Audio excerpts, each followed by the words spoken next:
It was tough in South Africa at the time when I grew up.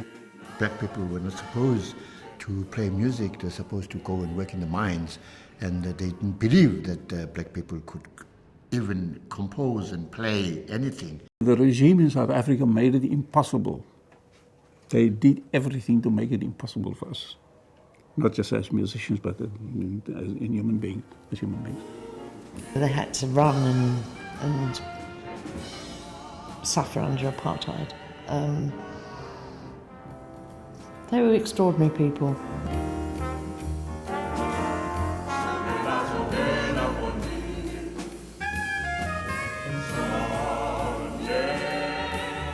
Jazz music for us was this link socially, but also politically, in terms of where we went with our struggle. We're still creating this concept. We don't think of ourselves as jazz musicians, but rather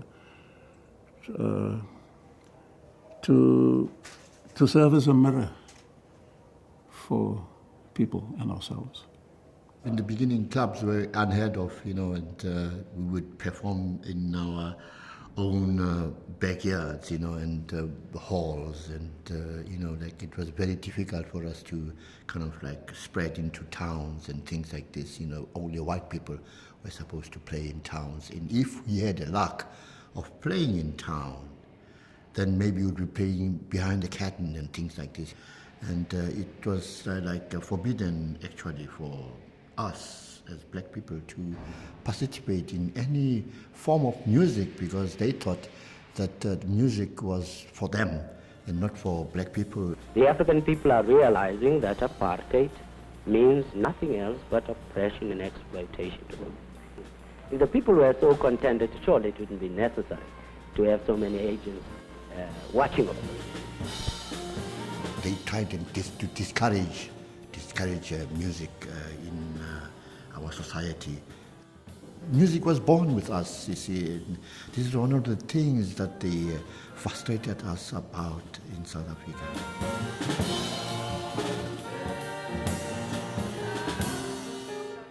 We had to play to segregated audiences.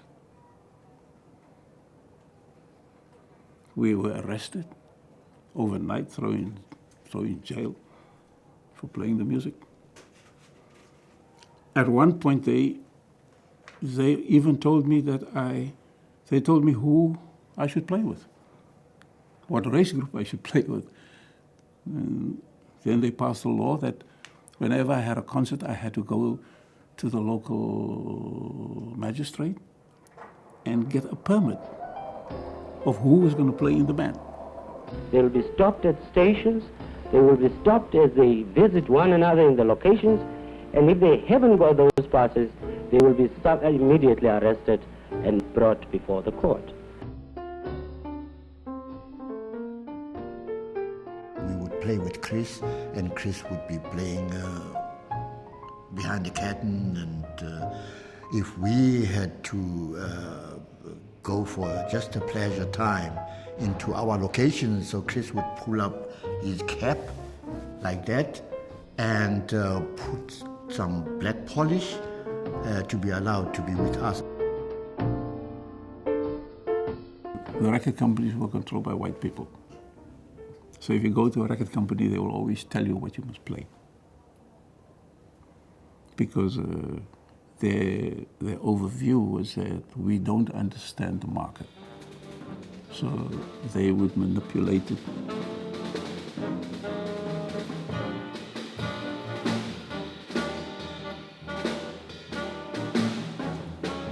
We were in Cape Town. It was the time of the so-called Soweto uprising. And we were in Cape Town recording. I'd written about 5, 6 other compositions. And we were recording this. And then we had a break. It was about 5 minutes. We could take a break. And there was an old piano. We were recording on a grand piano. And there was this old upright piano. So I went to the piano and said, tang, tang, ding, tang, tang, tang, tang. That was the first sound that came.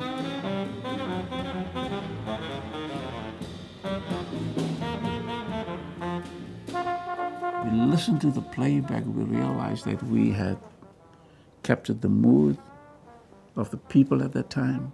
We had captured our whole history. We have captured this insistence of the white establishment to tell us that our music was not valid. So we made some copies and we played it over the loudspeaker. We sold 40,000 in 2 weeks over the counter with no covers or anything, right? Because and the people responded. And we realized that we were interpreting what was happening. Because you go out of this recording studio, wherever we go, into the townships, they were shooting people down.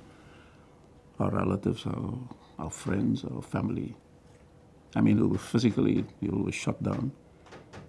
We decided to leave South Africa under these heavy menace to go into a free country where we could play our music instead of being arrested all the time and being harassed all the time.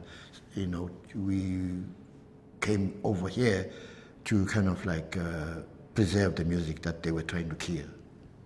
We were very young when we split from South Africa.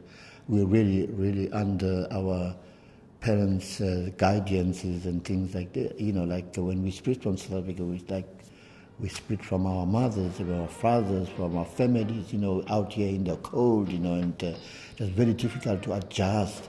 They came in '65 to London. They were in Europe before that. They went to Antibes in 1964. They were invited. That's how they got out of South Africa, which was quite a feat. You know, you just didn't get passports for black South Africans.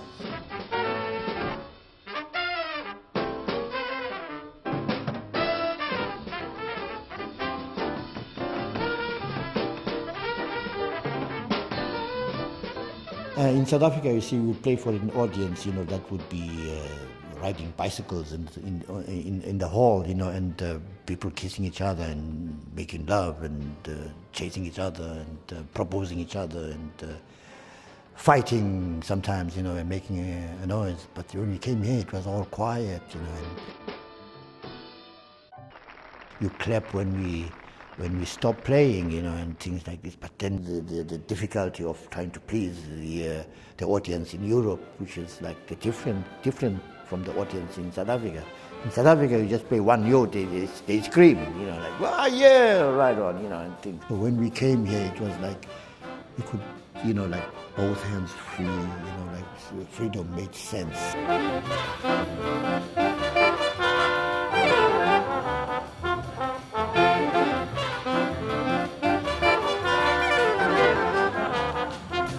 Mandela was always on our heads, you know, and people like Steve Biko. So like we could actually shout Steve Biko on the bandstand, you know, which is like, it was like, you know, fantastic feeling, you know, like to be praying to a free people.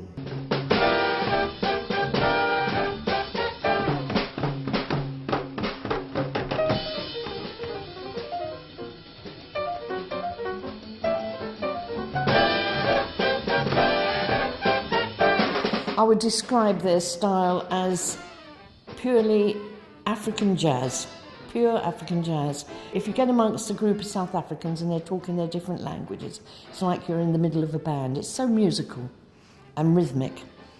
And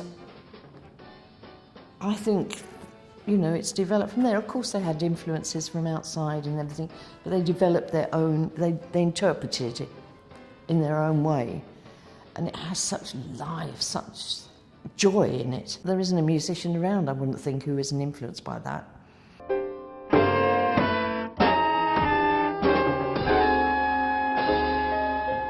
We came here for the music, to preserve the music that they were trying to kill. So if we went back to South Africa, so we'd be going back into the lion's den. Thank God we had the chance of recording, putting things down, composing fantastic music that came out of the scene that we went out of South Africa.